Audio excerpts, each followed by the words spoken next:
2024년도도 벌써 한 달밖에 안 남았습니다. 이렇게 시간이 훌쩍 가버리고 한 해를 마무리해 가고 있는 가운데서 여러분 연초에 기대했던 바를 많이 이루셨는지 모르겠습니다.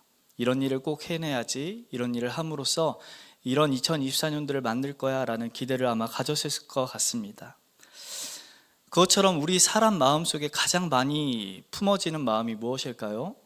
바로 기대입니다. 사람들은 결혼을 하면 사랑과 안정된 삶의 행복과 만족 때문에 기뻐할 것이라는 기대, 대기업에 들어가면 돈 문제가 해결이 되고 인생의 고민이 해결될 것이라는 기대, 힘든 운동은 하고 싶지 않지만 건강보조제를 먹으면 건강한 삶을 살 수 있을 것이라는 기대를 우리는 늘 품습니다. 저도 제 배를 보며 늘 빠질 것이라는 기대를 합니다. 최근에는요, 나라 전체가 경제적인 어려움을 겪다 보니까 이 정치 지도자에 대한 기대를 품은 것 같습니다. 이처럼 우리는 기대라는 것을 늘 마음에 두고 있는 것이죠. 사람들이 끊임없이 기대를 품고 있는 이유가 어디 있을까요? 우리는 본질적으로 우리 삶에 있는 결핍과 불안을 느끼기 때문에 기대하는 겁니다. 현대 사회는 이런 결핍의 인식을 더욱 부추기고 경제적인 불평등과 현실적인 문제, 이 불확실한 미래에 대한 불안감 때문에 지속적으로 사람들과 비교해 가면서 더 나은 상태를 꿈꾸며 기대하게 된다는 것이죠. 다시 말해서 우리가 마음에 품고 있는 기대라는 것은요, 예측할 수 없는 미래 상황에 대한 타인이나 외부의 요인에 의해서 의존하고자 하려는 우리의 심리입니다. 우리가 통제할 수 없는 상황 속에서 누군가 혹은 무언가가 내가 원하는 결과를 가져다 줄 것이라는 이 믿음에서 비롯된 결과가 바로 기대이다라는 것이죠. 그런데 우리의 기대는 늘 불만족으로 끝날 때가 많습니다. 왜냐하면 인간은 본질적으로 자신이 가진 것으로 만족할까요? 안 할까요? 결코 만족하지 못하기 때문입니다. 더 많은 것을 추구하고자 하는 것이 우리의 마음이라는 것이죠. 그래서 성경은 이 세상 것들로 채울 수 없는 우리의 마음에 대해서 늘 이야기합니다. 왜냐하면 이 땅의 것으로 썩어 없어질 것으로 우리의 기대를 충족시키지 못하기 때문인 것이죠. 그래서 전도서 3장 11절에는 우리를 향해서 이렇게 이야기합니다. 하나님께서 사람의 마음에 영혼을 사모하는 마음을 주셨다. 무슨 말일까요? 우리의 기대를 만족시킬 수 있는 유일한 것은 영원한 하나님밖에 없다라는 이야기입니다. 그러나 죄로 인해서 왜곡된 인간의 마음은 늘 잘못된 방향으로 끊임없이 세속적인 기대로 자신의 것을 충족시키기 위해 마음을 품고 있다는 것이죠. 그래서 창세기 3장에서 인간이 하나님과 관계가 단절된 이후에 인간의 마음은 늘 공허함으로 가득합니다. 왜냐하면 우리가 하나님과의 관계가 깨어지고 나서 하나님으로부터 오는 만족을 누릴 수 없게 되었기 때문이라는 것이죠. 그런 우리가 죄로 인해서 하나님을 떠나가면서 인간은 이 공허함을 채우기 위해 끊임없이 무언가를 기대하고 추구한다. 그래서 어거스틴은 이렇게 이야기합니다. 우리의 마음은 주님 안에서 쉬기 전까지는 결코 안식할 수 없다. 주님 안으로 들어가기 전까지는 결코 어떤 안식도 안전도 평안도 만족도 우리는 누릴 수 없다. 그것을 기대할 수 없다라고 말하는 것이죠. 그러기에 이 땅의 정치적인 지도자나 물질적인 성공이나 관계나 자기 개발로 우리의 삶을 충족시키고 만족시킬 수 있는 것은 왜곡된 기대이다라는 것입니다. 오늘 요한복음 12장은요, 바로 이런 우리의 기대와 하나님의 계획 사이에 있는 이 긴장감에 대해서 이야기합니다. 예수님께서 예루살렘에 입성하실 때 수많은 사람들이 환호하며 종려나무 가지를 흔들며 그분을 환영하기 시작합니다. 그래서 13절에 이스라엘 백성들이 이 예수님을 향해서 어떻게 이야기합니까? 호산나, 주의 이름으로 오시는 이 곧 이스라엘 왕이요. 끊임없이 외치는 것이죠. 이들이 왜 이렇게 예수님에 관해서 외치고 있는 것일까요? 예수님에 대한 이들의 이해는 무엇일까요? 그들이 예수님께서 38년 된 병자를 고치시는 걸 봤습니다. 뿐만 아니라 태어나면서부터 눈이 멀었던 그 사람을 고치는 것도 본 것이죠. 그분은 정말 특별한 능력이 있다는 것을 그들이 알게 되었습니다. 그리고 나서 나사로가 죽은 뒤에 부활하는 사건들도 온 사방에 퍼지자 한 가지 확신하게 된 것이죠. 예수님은 단지 이스라엘의 어떤 선지자가 아니라 우리 인생의 문제를 해결하는, 이 로마의 압제로부터 해방시킬 수 있는, 우리가 그토록 기대하고 바래왔던 다윗의 자손, 우리를 이끌 강력한 군주라는 기대감에 부풀어 오른 것입니다. 그래서 예수님께서 입성하시던 그날 이스라엘 백성들은 이 환호가 열광적으로 끌어올랐다는 것이죠. 군중들은 끊임없이 외칩니다. 호산나 호산나, 주의 이름으로 오시는 이시여, 곧 이스라엘의 왕이시여라고 끊임없이 외치고 있다는 것이죠. 종려나무 가지를 흔들고 자신의 옷을 벌어서 예수님이 걸어가시는 그 길에 깔아놓기 시작합니다.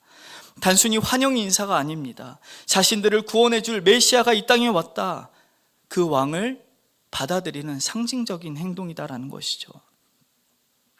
군중들이 외치고 있는 이 호산나라는 단어는요, 히브리어로 구원하소서라는 말입니다. 이 말은 사실 시편 18편 이 25절과 26절에 기록되어 있는 말을 함축시켜 놓은 것이죠. 그래서 시편 18편 25절과 26절에 이렇게 기록되어 있습니다. 여호와여 구하옵나니 이제 구원하소서. 여호와여 우리가 구하옵나니 이제 형통하게 하소서.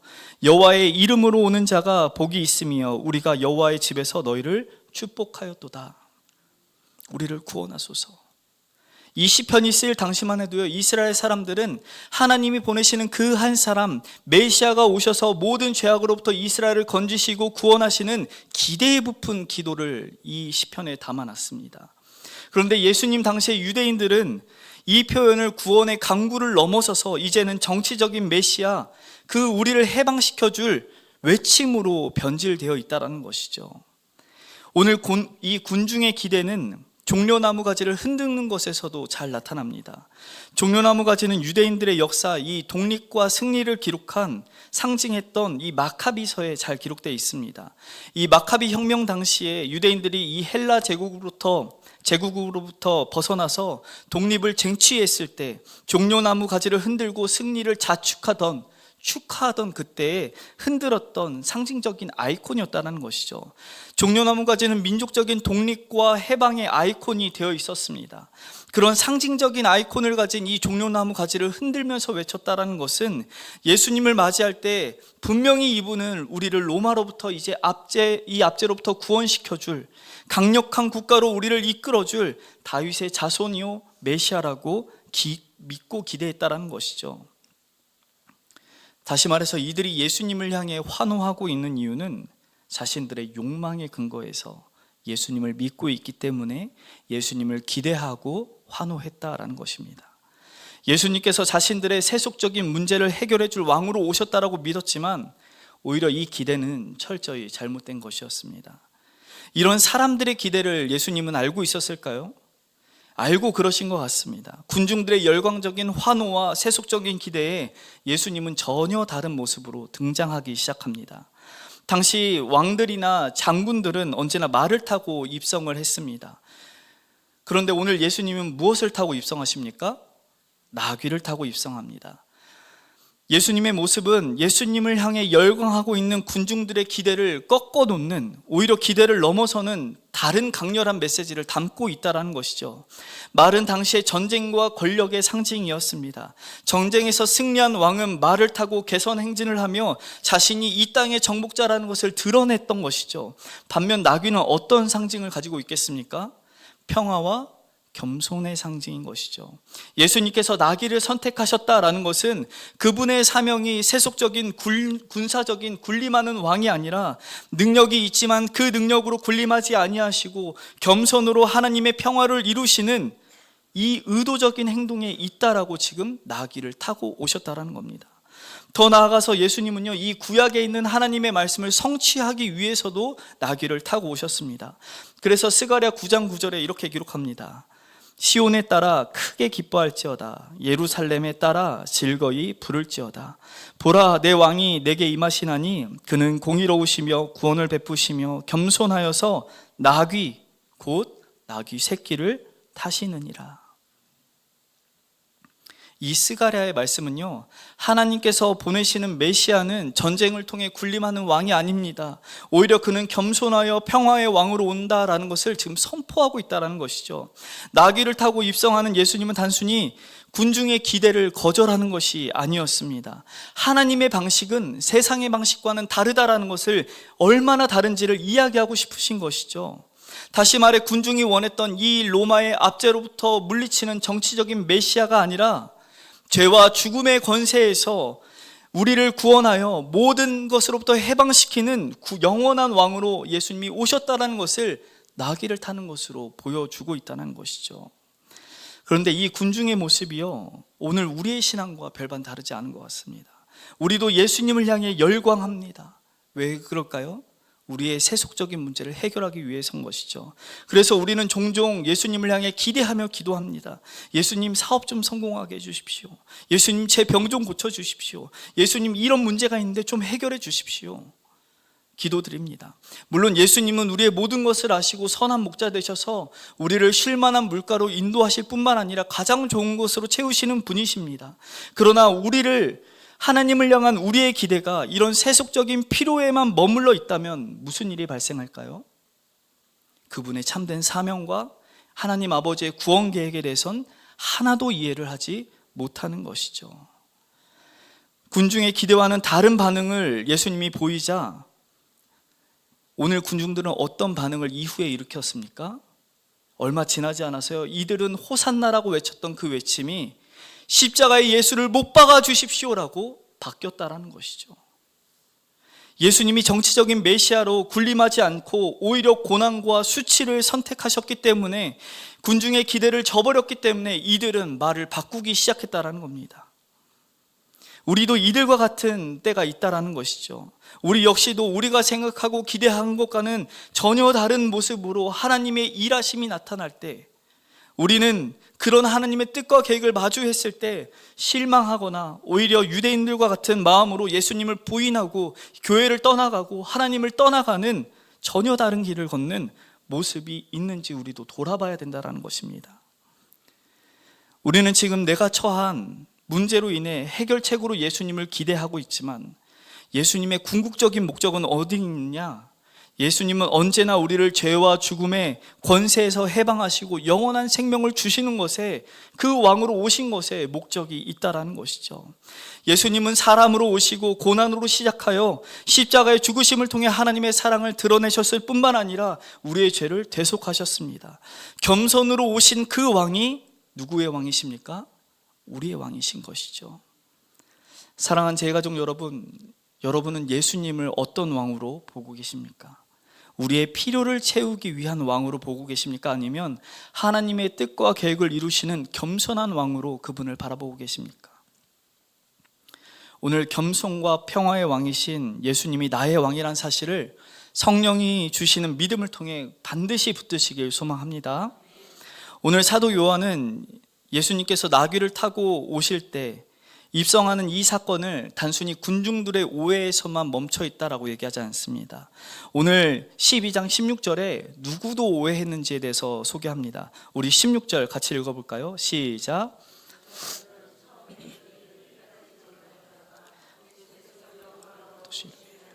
이 기록될 것인가? 아멘. 제자들조차 예수님의 입성과 그 사명을 이해했다 못했다? 이해하지 못했다라는 것이죠. 이는 단순히 몰라서가 아닙니다. 인간의 지성과 이성이 성령의 은혜, 이 성령의 조명을 받지 못하면 예수님의 놀라운 기적과 표적을 보았음에도 불구하고 하나님이 보내신 메시아라는 것을 이해하지 못한다라는 것이죠. 예수님을 가장 가까이에서 3년이나 봤던 제자들조차도 예수님이 하나님의 아들이라는 사실에 대해서, 그가 평화의 왕으로 오셨다라는 것에서, 겸손히 고난의 종으로 오셨다라는 것에서 그 사실을 깨닫지 못했습니다. 예수님이 병자를 고치시고 죽은 자를 살리시는 기적을 보았습니다. 그리고 날마다 옆에서 예수님이 하시는 말씀을 들었음에도 불구하고 그들은 알지 못했다라는 것이죠. 늘 언제나 그들은 자신의 원하는 욕망에 의해서 예수님을 그 기대에 맞추어 보았습니다. 그래서 예수님에게 제자들이 늘 요구한 것이 무엇이었습니까? 마가복음 10장 37절에 이렇게 기록합니다. 여짜오되 주의 영광 중에서 우리를 하나는 주의 우편에 하나는 좌편에 앉게 하소서. 무슨 말일까요? 제자들 역시도 예수님을 정치적인 메시아, 그 예수님으로 이해했기 때문에 예수님이 왕으로 군림하게 되면 한 자리라도 차지하기 위해서 예수님에게 자리를 달라고 요구하고 있다는 것이죠. 생각해 보십시오. 가룟 유다가 왜 예수님을 배반했겠습니까? 물론 그의 마음에 사단이 틈탄 것도 있겠지만 예수님이 날마다 이야기하는 것이 무슨 얘기예요? 이제는 내가 죽겠노라. 난 죽어야만 한다. 예루살렘에 입성해서까지도 날마다 죽어야 한다는 이 예수님의 소리를 들으면서 이 가룟 유다는요, 수지타산이 안 맞는 것이죠. 나는 이 예수님과 이 땅에서 군림하여 한 자리를 차지하고 넉넉한 생활을 이뤄나가야 되는데 예수님은 어떻게 해요? 날마다 나는 죽어야 한다. 내가 반드시 이 십자가의 저주를 받아야 된다라고 이야기하고 있으니 수지타산이 안 맞는 것입니다. 그래서 배신하는 것이죠. 다시 말해 예수님의 제자들 역시도요, 예수님이요 로마로부터 이스라엘을 건져내고 이스라엘을 회복할 강력한 군림하는 왕으로만 생각했다라는 겁니다. 그런데 다른 사람도 아니고 제자들이 예수님을 인식하지 못한 이유가 어디 있겠습니까? 이 제자들이 예수님에 대해서 알지 못했던 이유는 단순히 지식이 부족해서가 아닙니다. 예수님이 끊임없이 이야기했는데도 지식이 부족했다? 결코 그렇지 않습니다. 성경은 우리의 이해가 죄로 인해 어두워졌다, 우리의 이성이 죄로 인해 어두워졌다라고 얘기하는 것이죠. 그래서 사도 바울은 고린도전서에서 이렇게 얘기합니다. 고린도전서 2장 14절입니다. 육에 속한 사람은 하나님의 성령의 일들을 받지 아니하나니 이는 그것들이 그에게는 어리석게 보임이요 또 그는 그것들을 알 수도 없나니 그러한 일은 영적으로 분별되기 때문이라. 우리 인간의 이성은요, 성령의 조명 없이는 하나님의 말씀과 그 계획을 온전히 이해할 수 없는 것이죠. 예수님께서 나사로의 죽음을 통해서 다시 살리시는 기적을 보았는데도 불구하고 제자들의 마음 가운데는 전혀 다른 기대를 품고 예수님을 바라본다라는 것이죠. 나사로가 부활하는 이 사건은요, 예수님이 참된 하나님이라는 신성을 이야기할 뿐만 아니라 예수님만이 생명의 주관자라는 것을 보여주는 강력한 표적이었음에도 불구하고 제자들은 여전히 그의 정체성에 관해서 그의 사명에 대해서 깨닫지 못했다라는 것이죠. 이게 단지 제자들만의 문제가 아닙니다. 모든 인간이 가진 본질적인 한계가 여기 있다라는 것이죠. 인간의 마음과 이성이 얼마나 더딘지 그 성령의 조명 없이는, 성령의 은혜 없이는 하나님의 진리를 단 한순간 우리는 깨달을 수 없다라는 겁니다. 그렇다면 언제 이 예수님이 겸손의 왕으로 이 땅에 오셔서 고난의 정으로 죄악된 우리를 건져내신, 죽음에서 승리하신 왕이라고 제자들이 인정하고 알게 되었을까요? 요한복음 16장에 예수님이 그때에 대해서 이야기하는데 이렇게 얘기합니다. 요한복음 16장 8절입니다. 그가 와서 죄에 대하여 의에 대하여 심판에 대하여 세상을 책망하리라. 예수님이 이야기하는 그는 누구일까요? 우리를 지키시고 보호하시는 영이신 보혜사 성령을 말하는 것이죠. 성령이 우리의 마음을 밝혀주시고 우리의 지성을 밝혀주셔야만 하나님의 뜻과 계획을 이해하고 우리를 도우실 수 있다라는 것입니다. 예수 그리스도를 구주로 믿고 우리를 구원의 그 길 가운데 이끄시는 분이 성령이다. 그 성령 없이는 하나님의 뜻과 계획을 도무지 알 수 없다라고 이야기하는 것이죠. 그래서 믿음은요, 언제나 하나님 아버지의 계획 안에서 예수 그리스도가 이루신 이 사건을 성령을 통해 선물로 믿음으로 우리에게 주는 것입니다. 그래서 제자들은 예수님의 부활하신 후에 성령을 받고 나서야 비로소 예수님의 사명과 계획을 깨닫고 하나님 앞으로 나아가게 됐다라는 것이죠. 그래서 오늘 사도 요한이 본문 16장 끝절에 뭐라고 얘기합니까? 생각이 났다. 성령이 오고 하나님이 하신 일을 깨닫게 되자 예수님이 왜 그렇게 나귀를 타고 입성하셨는지, 사람들의 반응이 왜 그랬었는지 그제서야 그들이 깨닫게 되고 알게 되고 생각이 났다라고 기록하고 있다는 것이죠. 하나님의 말씀은요, 이 성경을 이해하는 데 있어서 우리의 지성과 노력만으로는 결코 되지 않습니다. 성령의 조명함 없이는 성경을 읽고도 하나님의 뜻을 깨닫지 못하고 표적과 기적을 보고도 그분의 손길을 인식하지 못하는 것이죠. 그래서 세상 사람들은 놀라운 기적을 보면 뭐라고 얘기합니까? 운이 좋았지. 운이 좋았지. 그런데 우리는 그런 놀라운 기적을 맛보면 뭐라고 얘기합니까? 하나님의 은혜이지. 하나님이 나를 건지셨지. 왜 그럴까요? 우리 안에 누가 내주하고 계시기 때문에? 성령이 내주하고 계시기 때문에. 사랑하는 제가족 여러분, 우리가 가진 하나님을 향한 이 지식이 나를 구원하신 예수님에게까지 날마다 갈 수 있도록 누구의 도움을 얻어야겠습니까? 성령의 도우심을 얻어야 되는 것입니다. 지난 오후에 우리 이성민 목사님께서 말씀하신 것처럼 우리 지성과 이성 위에 성령의 은혜가 먼저 임하는, 그래서 성경의 모든 사건이 예수님을 향하고 예수님을 바라봄으로 하나님의 구원 사건이 나의 사건이 되는 성령의 은혜가 우리에게 주어지길 간절히 소망합니다. 그런데 이렇게 예수님에 대해서 환호하고 있는 군중들과 제자들이 있는가 하면 다른 한편의 반응이 오늘 본문에도 기록되어 있습니다. 바로 바리새인들과 종교 지도자들인 것이죠. 이들은 나사로의 부활 사건을 듣고도 예수님을 믿기는커녕 어떻게 하기로 작정합니까? 죽이기로 작정합니다. 왜 그렇게 마음을 품고 행동하기로 작정한 것일까요? 바리새인들이 예수님을 거부하며 죽이려고 계획한 이유는요, 예수님을 몰라서가 아닙니다. 하나님의 말씀을 몰라서도 아닙니다. 전혀 다른 문제가 그들에게 있다는 것을 11장 47절과 48절에 기록합니다. 우리 한 장만 넘기면 되니까 한 장 넘겨보겠습니다. 우리 11장 47절 48절을 우리 한 목소리로 같이 읽도록 하겠습니다. 시작. 이에 대제사장들과 바리새인들이 공회를 모으고 이르되 이 사람이 많은 표적을 행하니 우리가 어떻게 하겠느냐?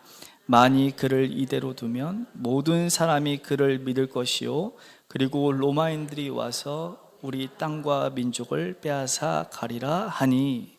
지금 종교 지도자들은요, 예수님의 사역을 단지 종교적인 이슈를 넘어서서 이 자신들의 정치적인 안정과 사회적인 지위를 위협하고 있다라고 판단하는 것이죠. 그들이 예수님의 행보에 대해서 불편하고 두려워한 이유가 오늘 본문에 두 가지가 기록이 되어 있습니다. 먼저는 예수님을 따르는 군중들이 증가한다. 그러면서 뭐가 없어지고 있는 거예요? 그들이 갖고 있던 종교적인 권위 의식이 약화되고 있는 것을 염려하는 것입니다. 또한 예수님이 만약에 메시아로 받아들여지기라도 한다면, 이런 경우가 생긴다면 로마의 개입에서, 로마 제국의 이 개입으로 인해서 유대 민족의 독립성이 상실될 것을 이들이 염려하고 있다는 것이죠. 그들은 자신의 지위와 권위가 체계적으로 예수님에 의해서 무너질 것을 위협받고 이들을 지키기 위해서 예수님을 철저히 짓밟아 놔야만 누가 살 수 있다고? 자신들이 살 수 있다고 생각하기 때문에 그렇습니다. 당시 바리새인들이 율법을 철저히 지키고 종교 지도자로서 그 위치에서 사람들에게 존경을 받고 두려움의 대상으로 날마다 군림하는 인생을 살았던 것이죠. 그런데 예수님은 언제나 이 바리새인과 종교 지도자들을 향해서 어떻게 평가했습니까? 마태복음 23장 23절에 이렇게 기록합니다. 화 있을진저 서기관들과 바리새인이여, 너희가 박하와 회양과 근체에 11조는 드리되 율법에 더 중한 바 정의와 긍휼과 믿음은 버렸도다. 그러나 이것도 행하고 저것도 버리지 말아야 할지니. 무슨 말일까요? 종교적인 외형적으로는 너희가 모든 것을 갖췄지만 율법의 본질, 그것은 잊어버렸다. 하나님을 사랑하는 것과 이웃을 사랑하는 것은 너희들의 행동이 전혀 없는데 날마다 너희들의 권위의 의식을 지키기 위해 율법을 지키고 있구나. 너희들에겐 율법의 본질이 없다. 정의와 자비와 믿음의 중요한 가치를 너희들은 간과하고 살아가고 있는 하나님의 심판을 받을 만한 대상이다 라고 얘기하는 것이죠. 그런데요, 이 바리새인들이, 종교 지도자들이요, 예수님을 죽이려 한 이 이유, 두 가지 이유보다 더 큰 문제는 예수님의 지적에 있습니다. 앞에 있는 8장에 예수님이 이 사람들을 향해 이렇게 이야기합니다. 8장 43절 44절입니다. 만약 찾으셨으면 우리 같이 읽겠습니다. 시작. 어찌하여 내 말을 깨닫지 못하느냐? 이는 내 말을 들을 줄 알지 못함이로다. 너희는 너희 아비 마귀에서 났으니 너희 아비의 욕심대로 너희도 행하고자 합니다. 그는 처음부터 살인한 자요, 진리가 그 속에 없으므로 진리에 서지 못하고 거짓을 말할 때마다 제 것으로 말하나니 이는 그가 거짓말쟁이요 거짓의 아비가 되었습니다. 아멘. 바리새인과 종교 지도자들을 무엇이라고 소개하고 있습니까? 거짓의 아비인 사단의 자녀라고 소개하는 것이죠. 하나님을 왕으로 따르는 이스라엘 백성들의 종교 지도자들에게 실상 너희는 사단의 자녀로 살아가고 있다라고 이야기하는 것이죠. 거짓의 아비인 사단은 어떤 속삭임으로 이 사람들을 속여 넘어가게 하신 걸까요? 바로 예수님을 따르면 너희의 모든 것을 뺏기는 거야. 예수님을 믿고 따르면 너희는 모든 것을 잃고 무너지게 될 거야 라고 지금 사단이 그들의 마음 가운데 속삭였다라는 것이죠. 그렇기 때문에 너희들 것을 지키기 위해서는 어떻게 해야 됩니까? 반드시 저 예수를 죽여야만 한다. 그런 속삭임에서 이 사람들이 시작하는 겁니다. 결국 그들의 반응이 어떻게 됐습니까? 그들의 죄악된 본성 그대로 그들은 그 발자취를 따라 걸어가기 시작합니다. 죄는요, 자기 자신을 중심에 두고 하나님의 통치와 계획이 자신의 것과 충돌하기 시작할 때 그것을 거부하게 만드는 것이죠. 우리 안에 있는 내면의 죄도 그것과 마찬가지입니다. 바리새인들은 자신들이 끌어온 종교 체계와 이 권위가 유지하기 위해서는 예수님을 거부해야만 했고 그들을 죽여야만 하는 음모를 꾸미는 자로 전락해 버린 것이죠. 오늘 이 사건은요, 주님이 우리에게도 선포하고 있는 말입니다. 바리새인들의 거부는 우리 스스로를 돌아보게 하는 거울이 된다는 것이죠. 여러분, 우리를 한번 돌아보십시오. 우리는 예수님이 우리의 삶의 주권자로 오셔서 승은아, 이것도 너에게 주었는데 나에게 다시 돌려주지 않겠니? 라고 얘기했을 때 흔쾌히 후히 주님께 드릴 수 있으시겠습니까? 예수님께 모든 것을 드릴 수 있습니다 라고 말해놓고도 우리는 시간이 없습니다 주님, 우리는 가진 물질이 없습니다, 날마다 고백하고 있는 것이죠. 그리고 내 발을 한 발 내빼고 내 시간을 누리기 위해서, 내 물질을 누리기 위해서 나는 순종이 아니라 불순종으로, 환대가 아니라 예수님을 거부함으로, 내어드리는 것이 아니라 지키기 위해서 우리는 애쓰고 있다는 것이죠. 예수님께서는 지금 우리의 권위가 아니라 하나님의 통치와 사랑을 받아서 우리의 삶을 다스리길 원한다라고 이야기하고 있는데, 우리는 우리의 것을 지키기 위해서 하나님을 거부할 뿐만 아니라 하나님을 밀어내고 그를 없애기 위해 안달이 나 있다는 것이죠. 그런데 우리에게 있는 모든 시간도 물질도 건강도 다 누가 주신 것입니까? 하나님입니다. 온 우주의 만물의 창조자이시고 나를 만드신 하나님께서 나에게 모든 것을 주셨다라고 인정해야 되는 것이죠. 그래서 이 주님의 주권과 왕권을 인정하여 하나님 앞에 모든 것을 다시 드리는 삶, 그것이 하나님의 백성의 삶이요 우리 제2교회 성도들의 삶인 줄 믿으시길 소망합니다. 역설이라는 말이 있습니다. 겉보기에는 모순되거나 이해되지 않는 어려운 진술이지만 그 속에 진리가 숨겨있는 놀라운 개념입니다. 역설은 우리가 익숙했던 생각과 방식을 전혀 다른 관점에서 보게 합니다. 이 바둑에서 종종 역설이라는 것이 쓰일 때가 있습니다. 일부의 돌을 의도적으로 희생해서 더 큰 세력을 차지하게 되고 상대의 주요한 위치를 무너뜨리게 하는 사석작전이라는 것이 있습니다. 작은 돌 몇 개를 포기하고 나서 더 큰 땅을 얻게 되는 것이죠. 그런데 당장 눈앞에는 뭐만 보입니까? 작은 땅을 잇는 것만 보이는 것입니다. 그래서 저 같은 하수들이 보았을 땐 아니 저걸 잃으면 어떡해 라고 보지만, 고수의 눈에는 뭐가 보이는 거예요? 이것을 이름으로 더 큰 것을 얻게 되는 그 역설을 보고 있다는 것이죠. 예수님은요, 나귀 입성과 십자가의 죽음에도 이런 역설을 가지고 이 땅에 오셨습니다. 역설의 정점, 역설의 왕이신 것을 보여주시는 것이죠. 당시 이스라엘 백성들은 로마의 억압에서 자신을 해병시켜 주실 정치적인 메시아를 기다렸습니다. 그러나 예수님은 그들의 기대와 반대로 겸손과 희생의 왕으로 오신 것이죠. 그는 군림하는 왕이 아니라 섬김의 왕으로 오셨습니다. 순간의 정치적인 해방이 아니라 영원한 죽음과 죄에서 우리의 문제를 모두 해결하기 위해서 이 땅에 오셨다라는 것이죠.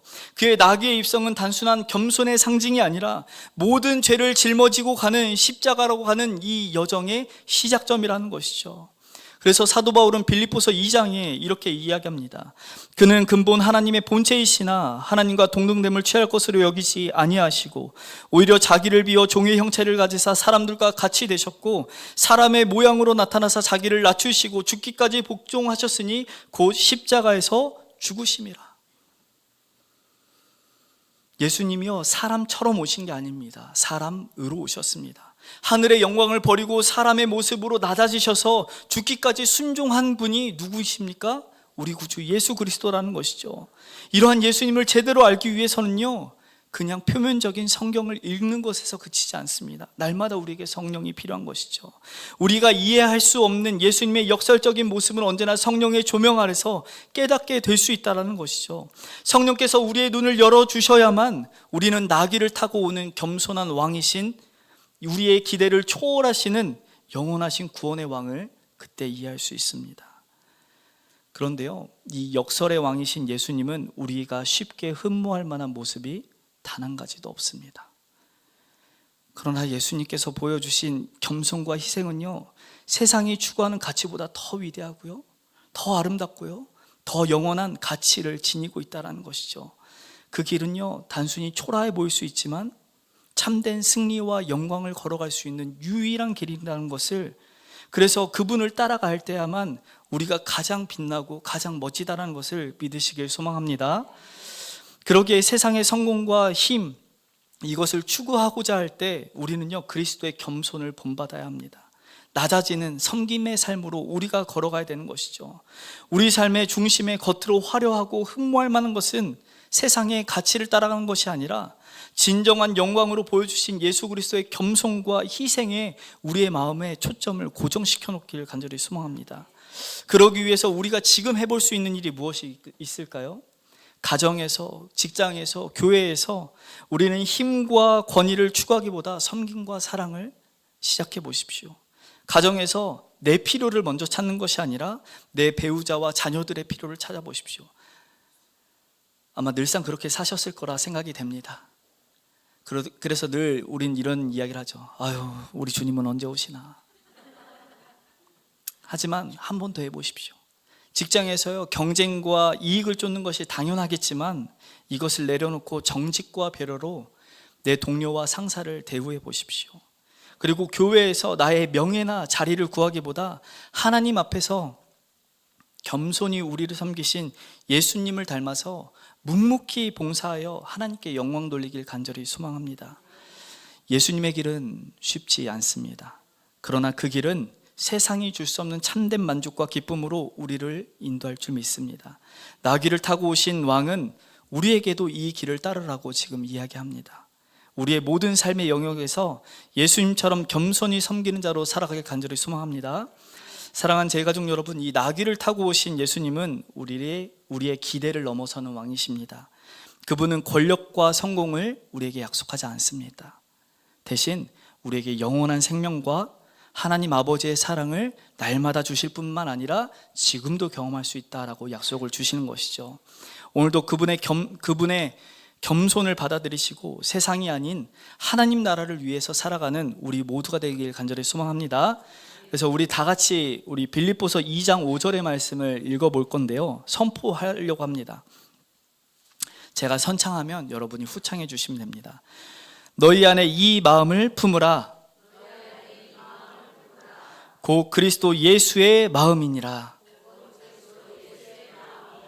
한 번만 더 해볼까요? 너희 안에 이 마음을 품으라. 곧 그리스도 예수의 마음이니라. 아멘. 이 세상을 역설의 왕, 겸손의 왕이신 예수님의 마음으로 주님의 발자취를 따라 걷는 우리 모든 제 가족들 되시길 간절히 소망합니다.